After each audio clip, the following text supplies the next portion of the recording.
Good afternoon, good people. This is your brother, Madagascar, and today, the 4th of July, I want to say a happy independence to the people of the United States of America. Please excuse me, I'm in a self-contained room. There is no access to the outside world except through the door, and it is closed. I'm pretty sure there is no corona in here, so I am going to be excused to take this thing off.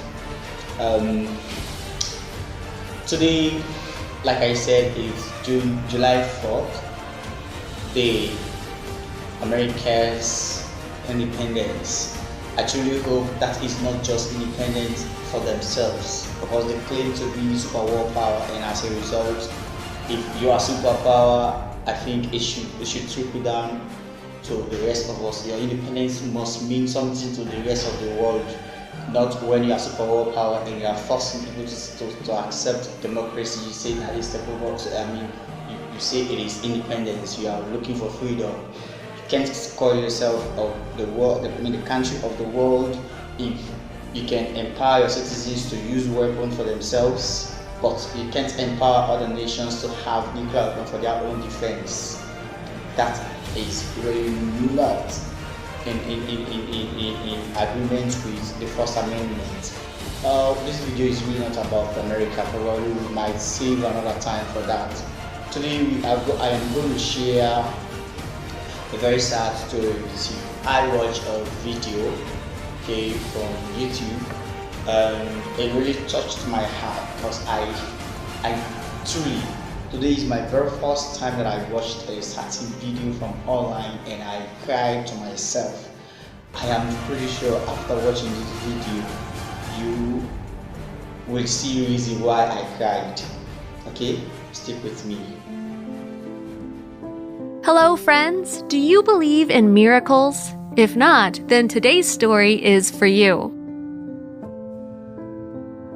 A 4-year-old boy named Saroo lived in a small Indian village. He was born in a poor family, and in order to survive, his elder brother Gudu washed train coaches, and their mother worked at various jobs to buy her family some food. It was not an easy thing.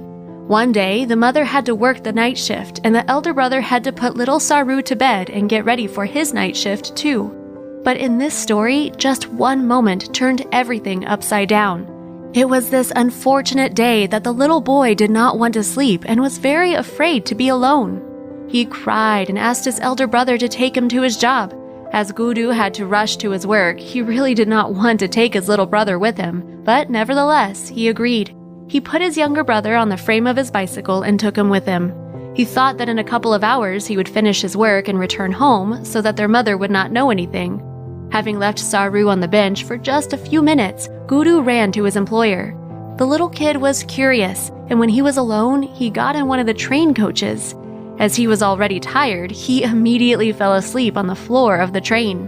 The 5-year-old Saroo woke up only when the train began to take him to no one knows where, and it is hard to imagine what a small child felt when he was watching fields and villages from the window of a moving train. For 2 days, the train was going without any stop. Then it stopped in the city of Calcutta. It was a completely different side of that vast country. The bustling city, which was so different from his native quiet village, led the boy into confusion. Saroo did not know where he was and what he should do. How would he look for his home? People in the streets were lost in their own thoughts, and they did not pay any attention to him. It was ordinary for them to see beggars in the streets. During the day, the little boy was wandering aimlessly, and he spent the night wherever he could. Saroo lived like this in the big city for several days. I think you do not need to be told what they are doing with homeless children. Once he came up to a group of such children in the street, but one night unknown men arrived and loaded them all into cars. Saroo had never seen any of them, and he himself miraculously managed to escape. Not knowing what to do, he was simply wandering the streets of a huge metropolitan city. One day, when he was very tired of hunger and weakness, the little boy sat near the road opposite a restaurant. Through the window, he saw a young man who was having lunch. The boy imagined himself in his place. He moved his hands to his mouth, imagining a spoon in his hands. This way, Saroo attracted his attention, and the man noticed him. The man asked him what he was doing alone in the street and where his family was, but he could not receive any answer as the boy was very little.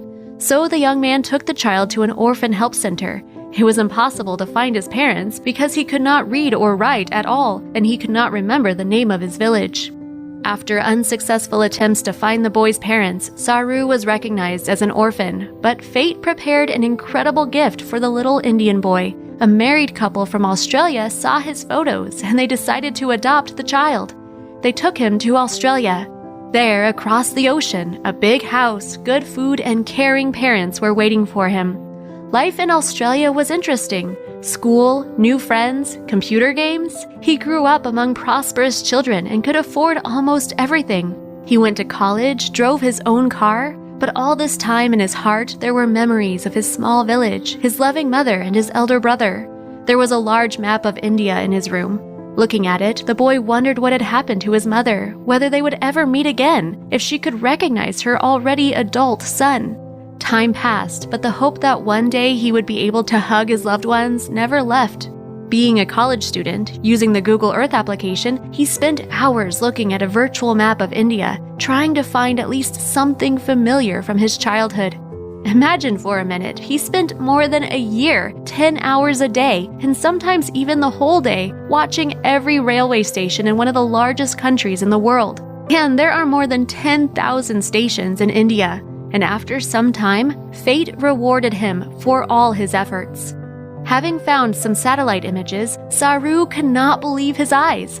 These were familiar places of his native village: the bridge, the turbulent river, and the factory where his mother worked. The village was called Ganesh Talai, and without hesitation, he left everything and went to the place he had been waiting for many years. Having arrived in India for the first time in adulthood and found his home in that small village, the young man doubted. But what if they do not live here anymore? Would they recognize him? While he was struggling with his fear, an elderly woman suddenly came up to him and hugged him warmly. He did not understand, but this woman turned out to be his mother. As soon as she saw Saroo, she immediately realized who was standing in front of the house. A mother's heart does not deceive. This meeting of son and his mother took place after 25 years, but another shock was waiting for Saroo. He found out that ill-fated day, his mother had lost both her sons at once. Guru spent the night looking for his younger brother, and when he was running across the tracks, he fell under a train. Everyone said that I would not succeed. It is impossible to find a small village in a large country without even knowing the name of the village. But if you want to find something, you will definitely find it, the young man recalls. Now Saroo lives in Australia and does business. Every month he sends money to his family, and now she does not need to work so hard any longer. Several times a year, he and his new parents go to see his mother. For many years, his mother had been trying to find out the fate of her lost son, but the search did not lead to anything. She had only one thing left: to wait and hope that her son would come to her one day. So, 25 years later, Saroo finally found his family and peace in his heart. A film was made about this story that touched the hearts of millions of people around the world because the life of an ordinary kid with many difficulties that he faced is worth respect and attention. Friends, if this story also touched you, do not forget to like and share it with your friends. Bye-bye. You are not watching. I am pretty sure you are faced. That short video is just like things fall apart. Okay, like things fall apart that points light at all other nations that have been colonized, how they were colonized secretly, how people's brains have been washed, okay, in the guise of Christianizing them.